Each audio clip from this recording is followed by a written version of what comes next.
तो जब भी ईरान के इतिहास और इस युद्ध की बात होगी तो उसमें ईरान के गौरव गाथा की बात की जाएगी। देखिए, गौरव गाथा हम क्यों कह रहे हैं, क्योंकि जब आप किसी लड़ाई में उतरते हो और आपको जीत मिलती है तो वहां के आवाम की बात की जाती है, वहां के सैनिकों की बात की जाती है।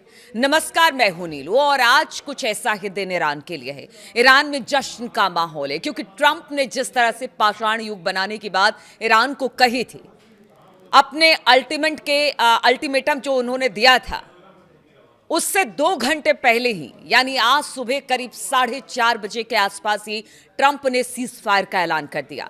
और ट्रंप के सीज फायर के ऐलान के साथ ही कह दिया गया कि जो युद्ध छेड़ा था ट्रंप और नेतन्याहू या अमेरिका और इजराइल ने ईरान के खिलाफ, उसमें वो पीछे चले आए हैं।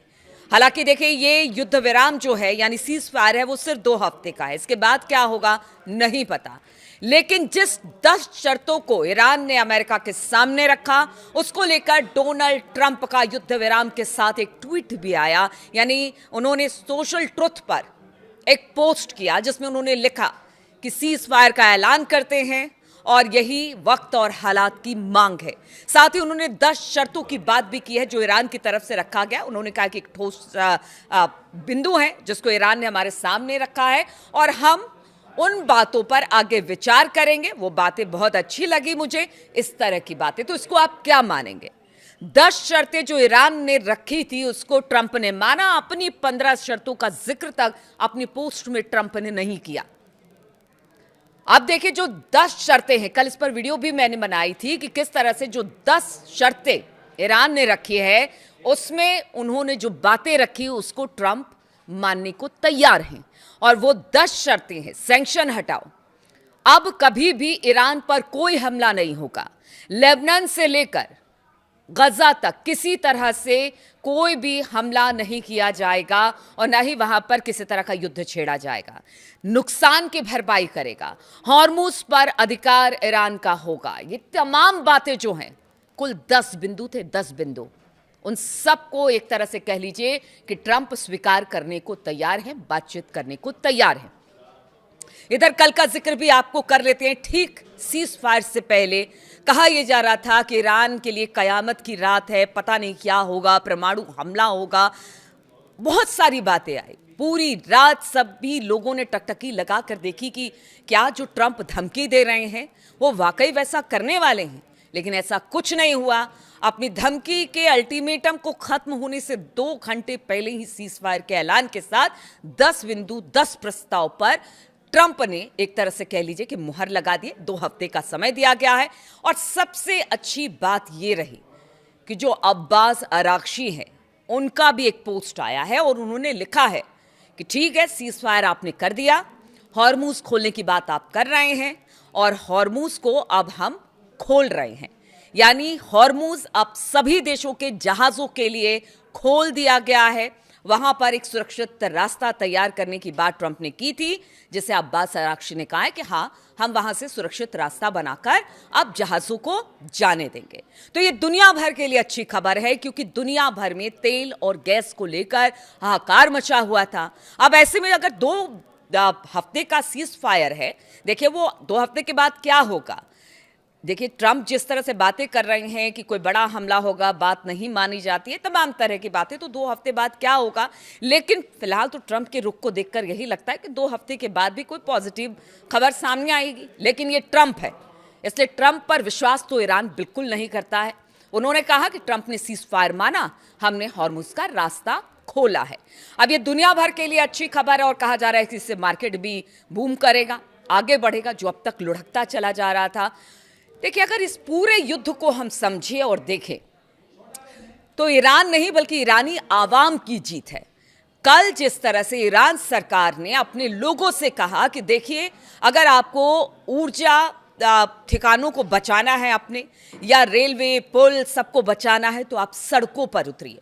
कल हमने वो तस्वीर भी देखी थी जहां पर बेखौफ होकर ईरानी सड़कों पर उतरे थे। वो अपने देश के लिए, अपने देश के जितने इंफ्रास्ट्रक्चर है उसको बचाने के लिए उन्होंने अपनी जान को ताक पर रख दिया था। उनका कहना था कि देखिए ट्रंप हमले करेंगे तो हम भी मारे जाएंगे, लेकिन उससे पहले हम ईरान की रक्षा करना चाहते हैं, ईरान के संसाधनों की रक्षा करते हैं, ऊर्जा संसाधनों पर, क्योंकि ट्रंप ने कहा था कि अब हमले होंगे और इसके बाद पूरा ईरान ब्लैकआउट हो जाएगा। और सिर्फ ईरान ही नहीं, आप समझिए पूरी दुनिया पर इसका असर पड़ता है। इसलिए लोगों को हमने देखा कि अपनी जान को जोखिम में डालकर करोड़ों करोड़ों लोग, करीब करीब बताया जा रहा है कि 125 करोड़ लोग अलग अलग ऊर्जा संसाधनों के पास, यानी पावर हाउस के पास, कोई रेलवे ट्रैक के पास खड़ा था तो कोई परमाणु संयंत्रों के पास खड़ा था। हर जगह उन्होंने एक ह्यूमन चेन बनाई थी, उसमें छोटे बच्चे से लेकर बुजुर्ग तक थे। कई कोई बातों को तो हमने सुना कि हम अपनी जान दे देंगे, लेकिन ईरान के को आंच नहीं आने देंगे, हमारे मरने के बाद ईरान का कुछ होगा।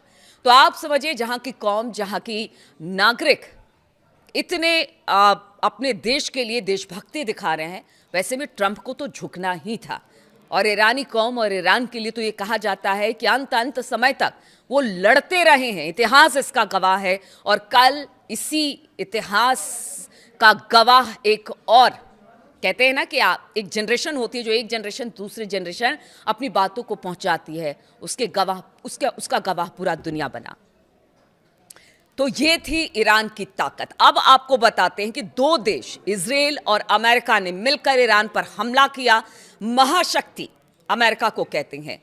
इजराइल के बारे में कहा जाता है कि आधुनिक मतलब हथियारों से लैस है, लेकिन कहीं भी वो ईरान के मिसाइलों और ड्रोन के आगे नहीं टिक पाए।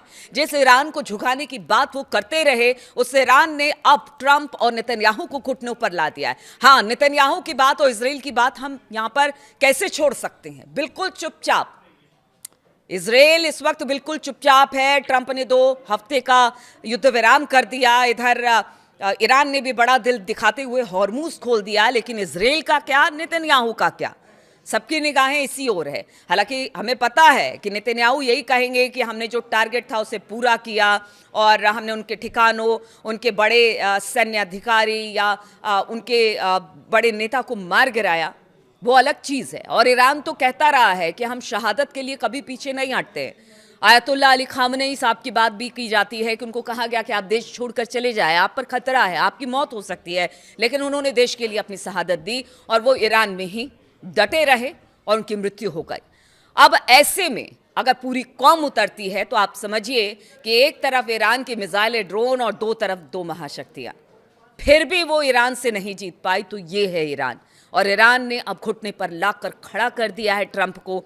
यहां से कहा जा रहा है कि एक तरह से ये ट्रंप की डिफीट है, यहां से ट्रंप की हार है कि उन्होंने इस तरह से सभी शर्तों को मान लिया। लेकिन इजराइल और नेतन्याहू को हम नहीं भूल सकते हैं।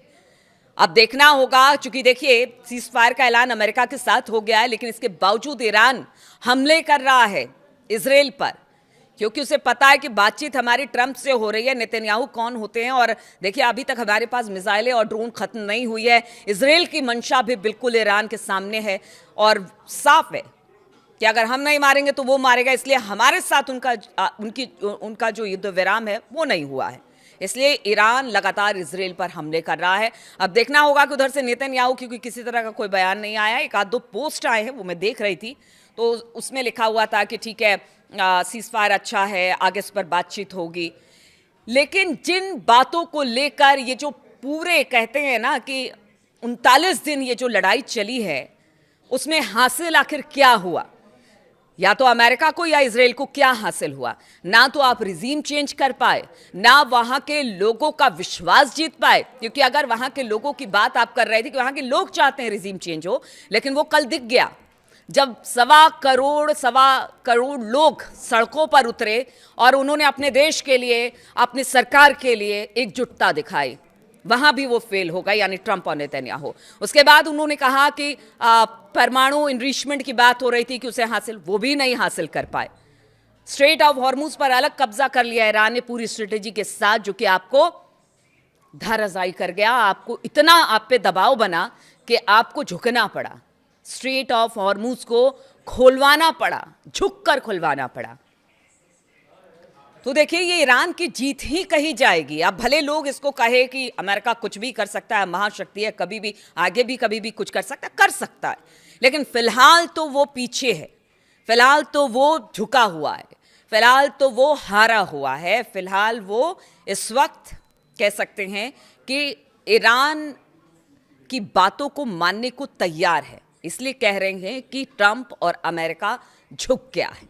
अब आगे 2 हफ्तों के बाद क्या होगा किसी को नहीं पता, लेकिन इस वक्त बड़ी खबर यही है कि हॉर्मूज खुला है, संकट तेल और गैस का खत्म हुआ है, सीज फायर के साथ बातचीत की उम्मीद जगी है और ईरान के लोगों का जश्न इस बात का है कि उनकी जीत हुई है। बहुत बहुत शुक्रिया आप सभी का मेरे साथ इस वीडियो में शामिल होने के लिए।